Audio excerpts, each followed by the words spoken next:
भगवान बाबा हनुमान जी को प्रणाम। महान त्यागी बाबा जुमदेव जी को प्रणाम।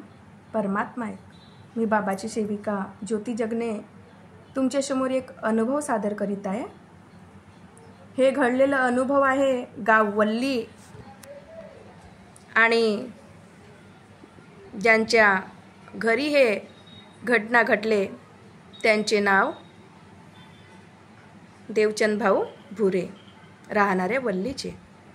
देवचंद भाऊ भुरे आई वडिलांना एकुलते एक मुलं होते। पहा शेवकांनो, देवचंद भाऊ भुरेंना विठ्ठलपंताची खूप लय होती। पहा त्यांच्यावर समोर कशी आपत्ती येते। देवचंद भाऊला आई वडील, पत्नी, 2 मुलं आणि एक मुलगी होती।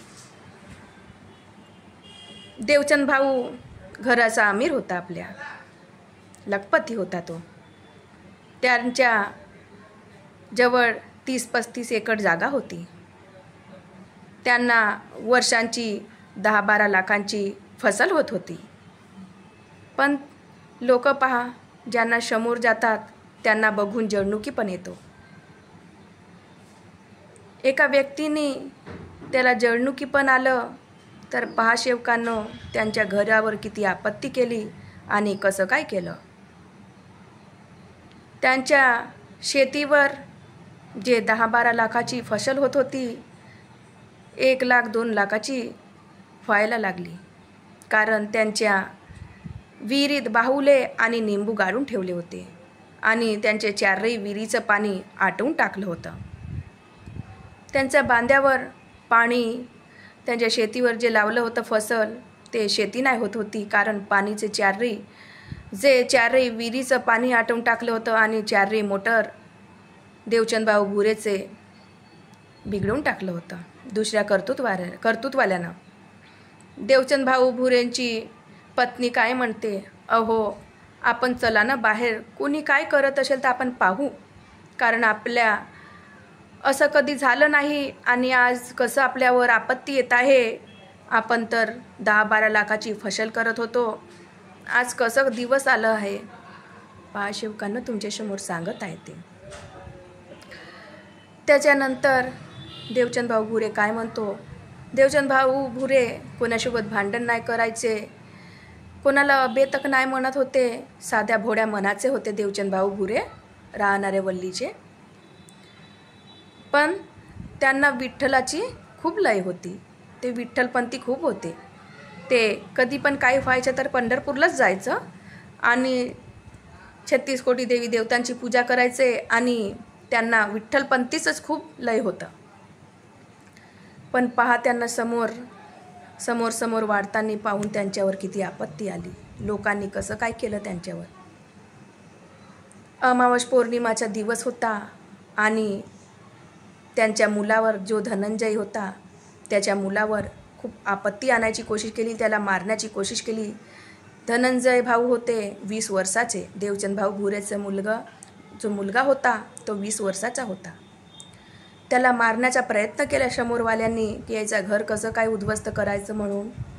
पण पहा अमावस पौर्णिमाच्या दिवशी कसं काय केलं त्यांनी, एका कुत्र्याची तारीख ठरविले आणि त्याला सजवून त्याला मारून देवचंद भाऊ भुरेचा जो घर होता त्याच्या कोणत्याशी त्याला गाळून ठेवले। पण 2-2.5 महिने झाले, कोणी वाचतो का, पण तो कुत्रा जिवंतच होता तिथे, आतमध्ये दाबून ठेवून दिलं होतं त्याला। त्याच्यानंतर राखीचा सण आला आणि अमावस पौर्णिमाचा दिवस होता। धनंजय भाऊ आणि त्यांचे परिवार जेवण करायला बसले।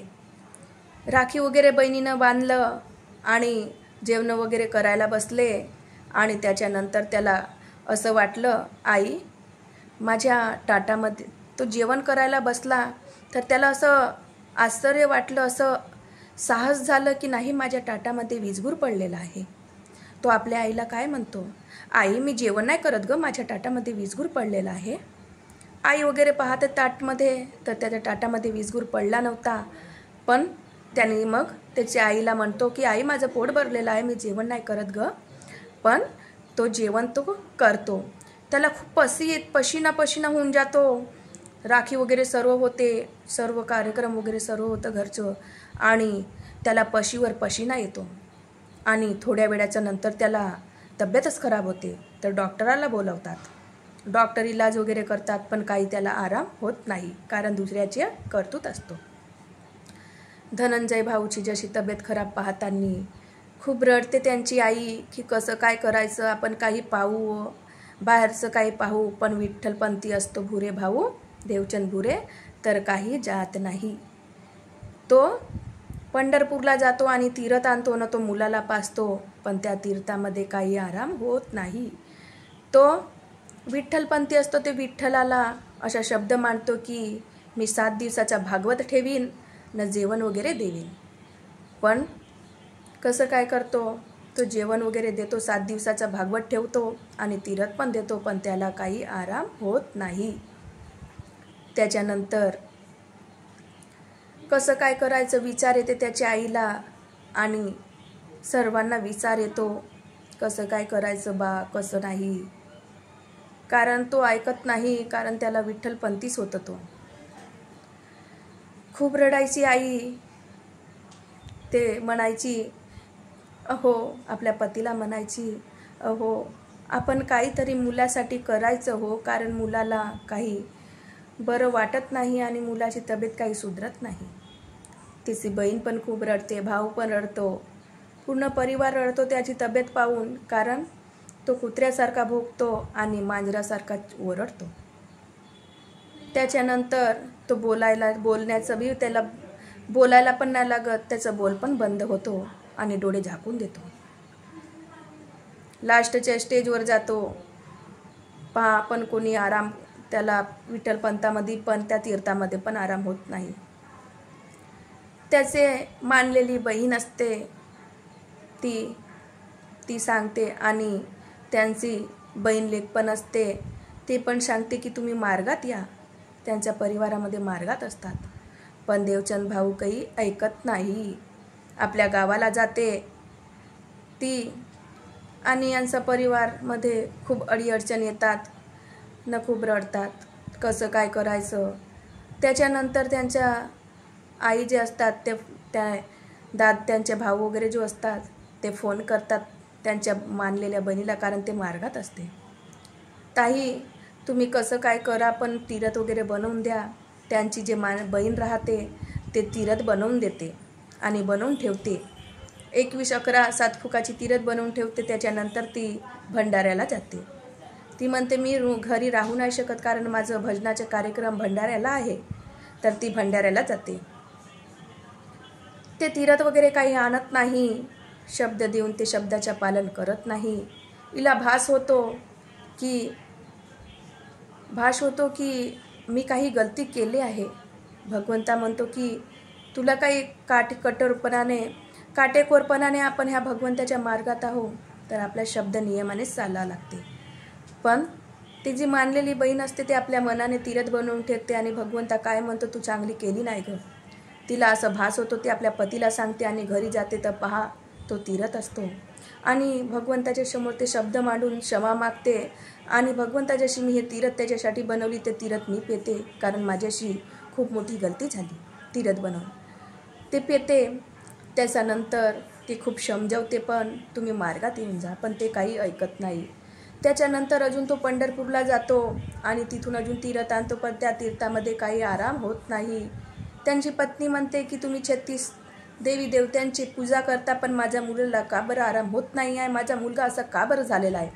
त्याच्यानंतर एका शाळेमध्ये त्याला मुलाला नेतात आणि तिथे झोपवतात.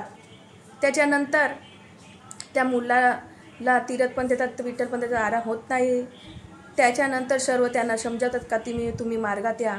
तेव्हा देवचंद भाऊ भुरे म्हणतात की मी मार्गात येण्याला तयार आहे, पण एका तीर्थामध्ये माझ्या मुलाला पूर्णपैकी आराम व्हायला हवं, तरच मी मार्गात येईन.